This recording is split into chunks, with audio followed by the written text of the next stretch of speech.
Hey friends, this is me Avinash, and today we will be solving a very interesting question. So the question is reverse pairs, and in this question, guys, we are having an array of integers, and we need to find out, we need to count count the total number of important reverse pairs in this particular array. So what do I mean by important reverse pair is, suppose this is the array that we have. The index of this particular array starts from 0 and it goes all the way to the n minus 1, where n is the total number of elements in it.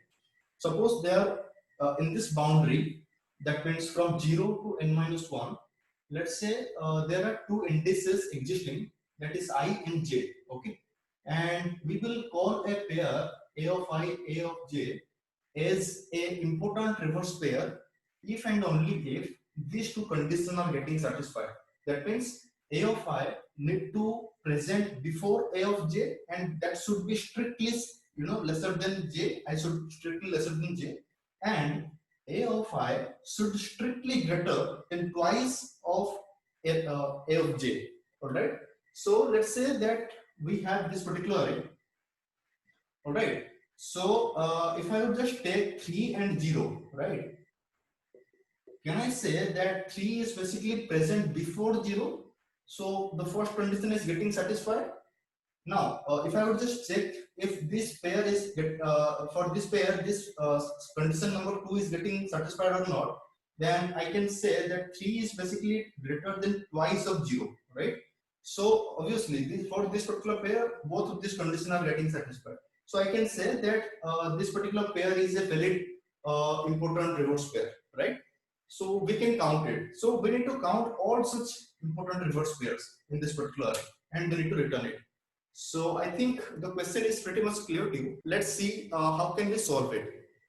All right, guys. So this is the array that we have, and let's try to solve it. So one of the quickest approach that anyone can think of is to fix a number and to look for all other numbers, right? To make all possible pairs. For example, I just have fixed 3, and if I would look ahead, then one of the element is 4, right? Again, if I just have, let's say I just have tested it, okay, whether this particular pair is satisfying these two conditions or not. Similarly, I will again take 3 1, right? Then I will take 3 0. Then I will take 3 7. And I'm since I just consider all the pair which can be formed with 3, so I have to move ahead, right? Now I come to 4 and I have to consider each and every pair which can be formed with 4, and again I have to move ahead, and so on and so forth I'll do. So in this way, what I actually am doing is I am considering each and every possible pairs, and then I'm checking whether these two conditions are getting satisfied or not. So in this way we can solve it. It is very easy approach. So tell me, what will be the time complexity for this particular approach? So obviously the time complexity will be order of n square. Why? We need two nested loop, right, to solve this particular question in this way. So now order of n square is a better solution or not? Let me discuss it a little bit. Suppose the input size is given to us is 10 raised to 6, right? And as we all know that nowadays the machine is basically accepting like 10 raised to 8 iteration per second. So what will be the total number of iteration for order of n square for this particular size? So it will be approximately 10 raised to 12, isn't it? So 10 raised to 12 will not get accepted in any way. So it will give us TLE. So let's say if we could find out some more better approach, let's say we can, if we can solve it in order of n log n, then can it be acceptable? Let's see. So order of n log n will be approximately 10 raised to 6 multiplied by log of 10 raised to 6. So that means 6 multiplied by 10 raised to 6. So it is basically lesser than 10 raised to 8, right? And 10 raised to 7 as well. So this is why it can be acceptable. So let's try to find out a order of n log n solution, and we can solve this in this particular direction if we think of in this particular direction. Okay, guys. So in this question, we are going to apply the divide and conquer approach. So what happens in case of divide and conquer is that suppose we have a sequence, right? We need to find out the middle element of this sequence and we divide this big sequence into two smaller halves. Let's say it is like a of mid, right? And here it is a of mid plus 1 to a of n minus 1.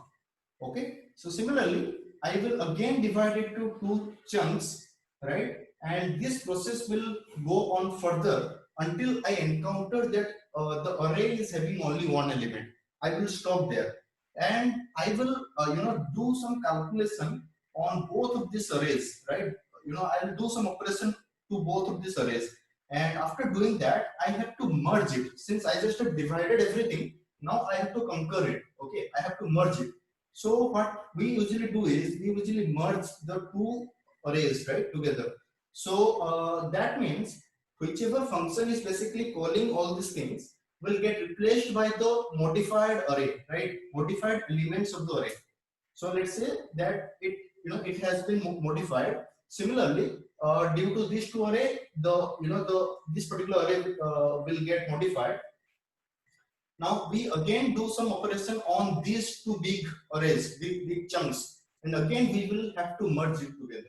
And in this way, we the base array from which this things propagated will get updated by the updated result, or it will have the merged result. So in this way, we process the divide and conquer approach. So let's now apply this algorithm over here to solve this. Perfect. So suppose that this is the middle element, right? Because there are total 5 elements. So 4 divided by 2 is 2. We will segregate it in two parts. In the first part, we would have 4, 3, 4, and 1. And in the second part, we would have 0 and 7. Similarly, we will again try to segregate it. So we would have something like this, right? And if we would again do this, we would have this. Perfect. Now, can I say that any portion for any subtree, right, which you can see in the left side is basically present before whatever you can see in the right side. That means that let's say 3. Okay. So suppose that this is the subtree that I am currently talking about. In this subtree, whatever you can see in the left side, that means 3 is basically present before whatever you can see in the right side. That means 4. Can I say 3 is basically present before 4 in the original array? Obviously, right? Now let's take some other example to prove it. Let's say 3 comma 4. Let's say this particular sequence 3 comma 4 is basically present before 1. It is right. 3 4 1 is basically present before 0 comma 7. So it is right. So why am I actually saying all these things to you? Because we are basically clearing the fact that I is strictly lesser than j. Suppose that we have these two elements. Let's say I just have taken these two elements as a pair. Okay. Now I have to verify that whether this particular pair is satisfying the first condition or not. So it is already clear that if I would just take these two elements into consideration as a pair, then it is already satisfying this condition, right? So we do not need to take care of this first condition. We only need to check for the second condition, right? So this is what I mean by when I say that all the elements, all the sequences, whatever you can see in the left side of a subtree, will be present or it will be coming before whatever you can see in the right subtree. So I think it is pretty much clear till this point. Okay, so let's move on. Suppose that we are right here, right? Since we just have divided everything, now we have to conquer it, right? Perfect. So as you can see that 3 is basically coming before 4 in the original array, and it is also satisfying the first condition. Tell me, is it satisfying the second condition as well? No. Why? Because 3 is basically smaller than 4, right? A of I needs to be bigger than twice of A of j, but it is smaller than A of j itself. so it cannot be taken, right? So we need to merge it. Okay, so before merging it, we would like to sort it, okay, in ascending order. I will tell you the reason. So let's do it now. For now, okay, so we just have sorted the array because since the array is was already sorted in ascending order, we did not need to do anything. Now let's say that we have these two sequences. Let's have two pointers.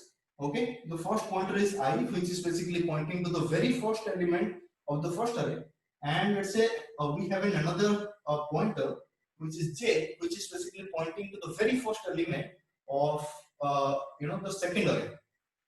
Perfect. So now as you can see that 3 is basically bigger than 1. So obviously it is basically satisfying the second condition. And I just have already told you that whatever you can see in the left side is basically coming before the portion whatever you can see in the right side of this current subtree. So it is very clear that the first condition will get satisfied for each and every portion, right? Now it is also satisfying the second condition. Now can I say all the elements which are basically present after I will also satisfy the same condition with the element present at index j.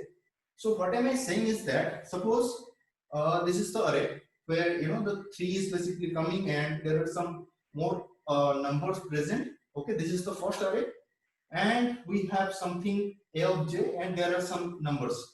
This is the second array. Now we just have observed, we just have found that 3 and a of j, if I would just pair them up, okay, so this particular pair is basically satisfying these two conditions. Now can I say all the element, if I would just pair each and every element which are basically present after 3 with a of j, can I say that it will also satisfy these two conditions? Obviously, right? Why? Because this array is basically sorted in ascending order, right? So it may happen that all the elements are equal. Let's say 3, 3, 3, all these are equal. Or it may happen that it is strictly in ascending order, right? So in that case, if 3 and a of j are satisfying these two conditions, then 4 and a of j will also satisfy the condition. 5 and a of j will also satisfy the condition. So all the elements which are present after 3 will satisfy the condition with a of j. So I think it is pretty much clear till this particular point. If you have still any doubt, you can simply go ahead and ask me in the comment section.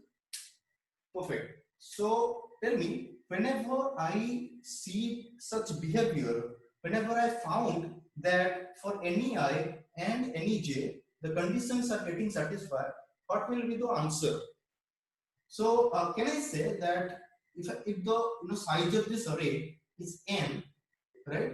Can I say that if I would just subtract it with the current index, that means I, it will give me the total element including this to the right.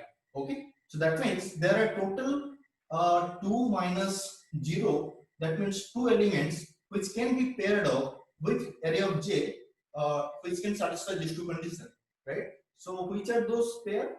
One of the pair is 3, 1 and other pair is 4, 1. Okay, clear? I think it is pretty much clear to you. Alright, so the formula is n minus I. Okay, where I is basically the current index. Okay, for which the conditions are getting satisfied. Perfect. So guys, we just have found the answer for this. Now tell me that which side should I move? Should I move I forward or should I move j forward? Tell me. So let's say that if I would just move I forward, then tell me that I just have taken 4, 1 into consideration, right? When I was right here. Now, if let's say I just have moved my I forward. Now, tell me, will I again, see 4 and 1, and I have to consider 4 and 1 again, right? Since j is right here only, and I just have to consider this. So it will be taken twice. Okay, this particular pair will be considered twice. So to to fix this issue, we have to move j ahead, right? We have to move j ahead, and I should be remain right here.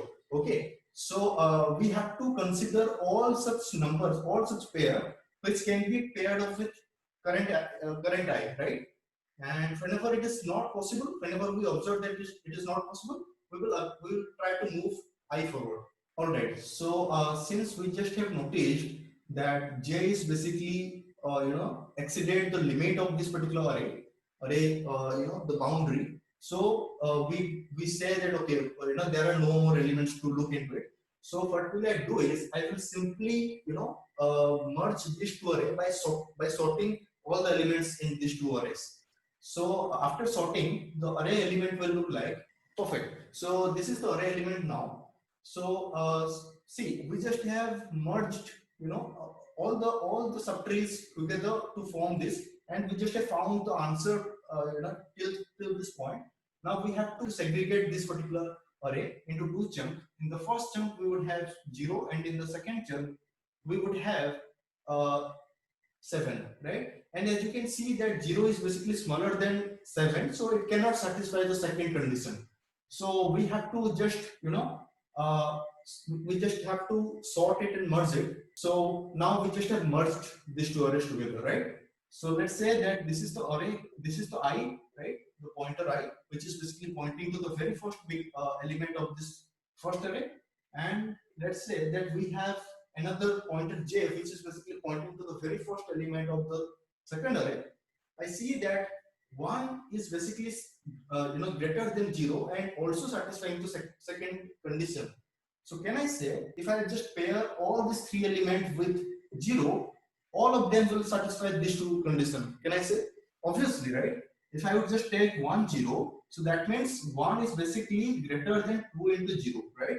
If I would take 3, 0, so obviously 3 will be greater than twice of 0, right? If I take 4, 0, that means 4 will be greater than 2 multiplied by 0, right?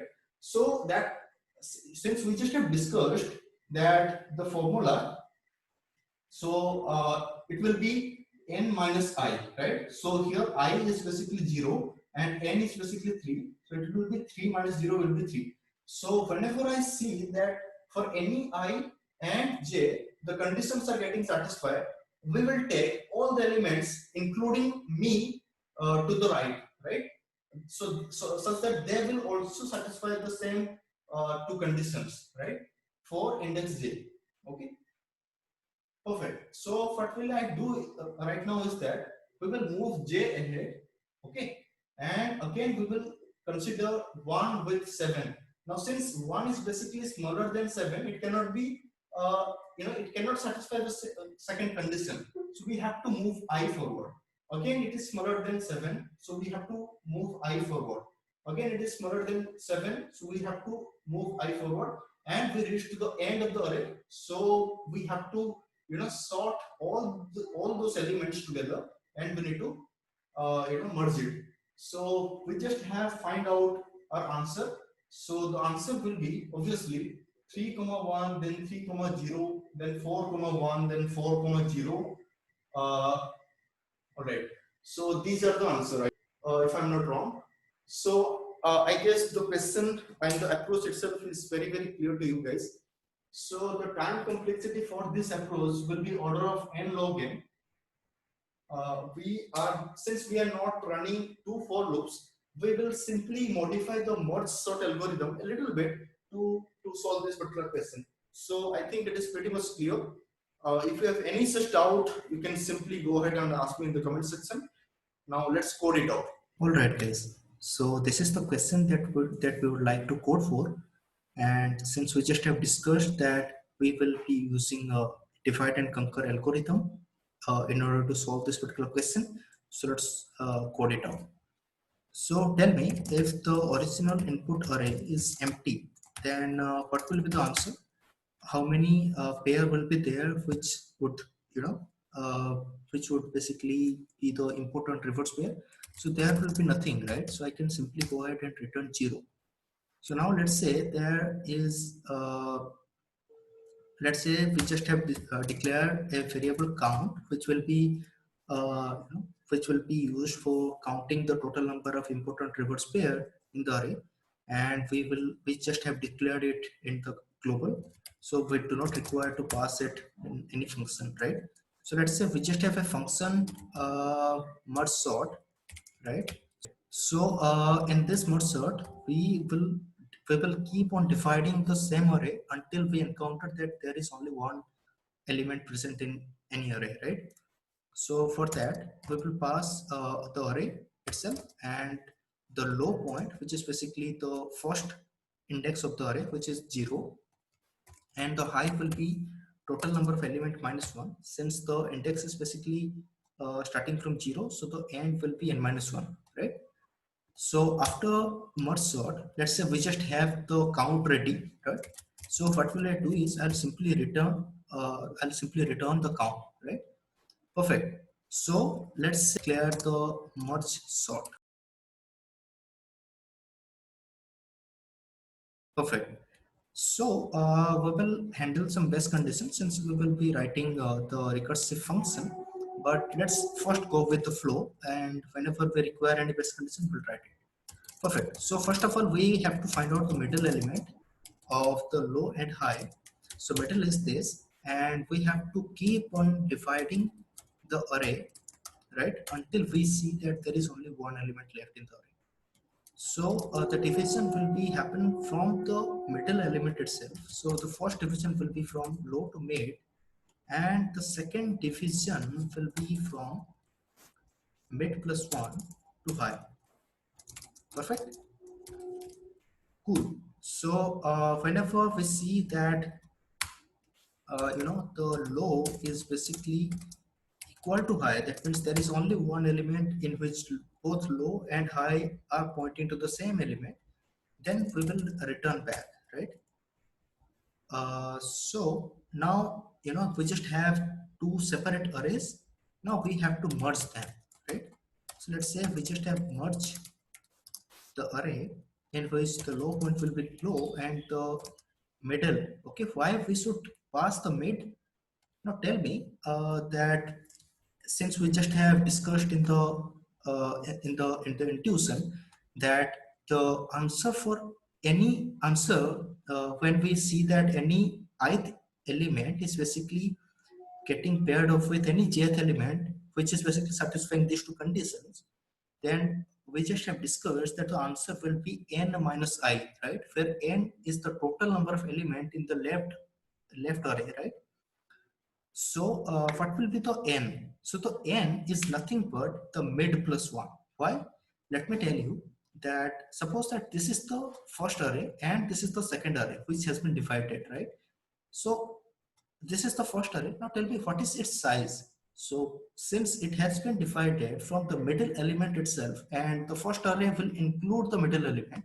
So can I say the very end element of the first array is nothing but the middle or the mid, can I say? Obviously, right? So in that case, since the array is basically the index of the array is basically starting from 0. So obviously if the end element is mid, so can I say there are total mid plus 1 element? Obviously, right? So to find out the total number of element in the array, we have to pass the mid, right? Because mid will be the the end position of the first array. Perfect. And we just have to pass the high. Okay. So here the array is basically starting from low and mid is the end position of the first array, and mid plus 1 will be the begin position of the second array and high will be the end position of the second array. So I hope it is pretty much clear. So now let's write down the merge function.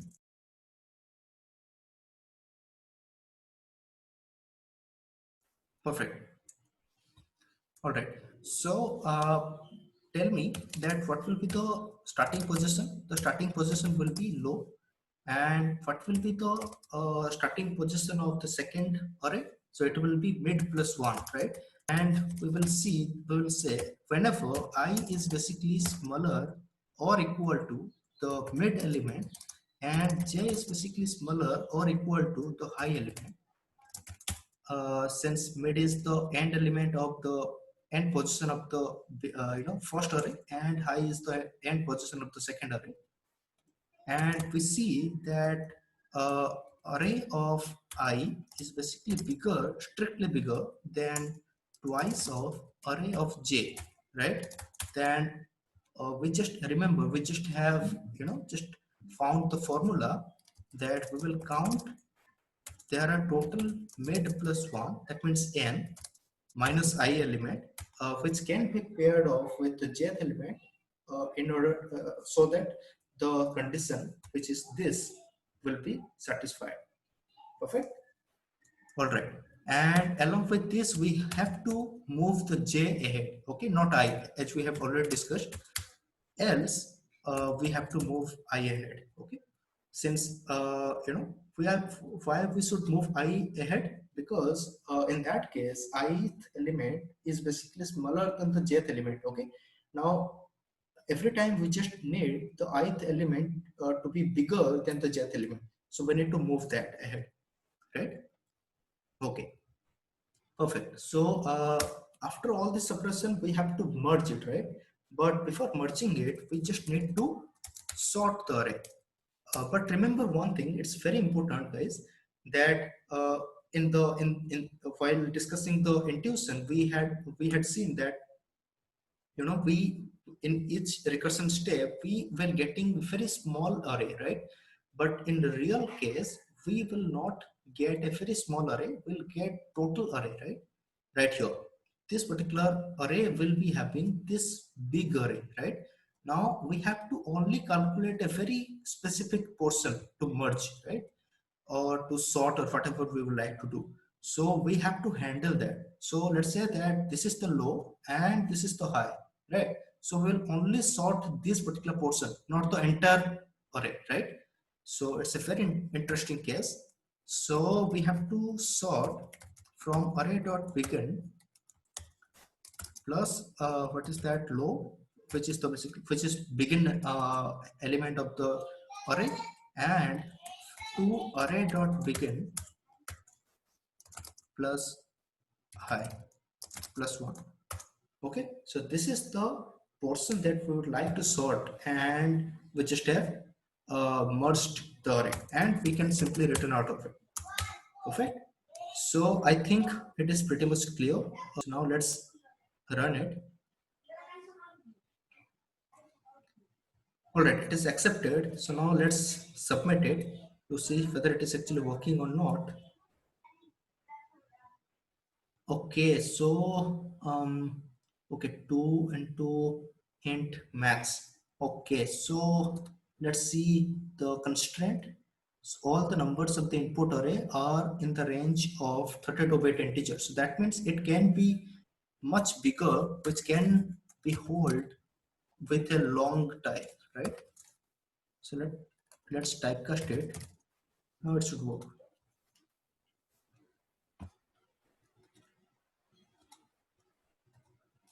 Perfect. So it has been accepted, guys. I hope you have enjoyed this particular video. If you have enjoyed it, make sure you subscribe to this channel, hit the like button, and thank you so much.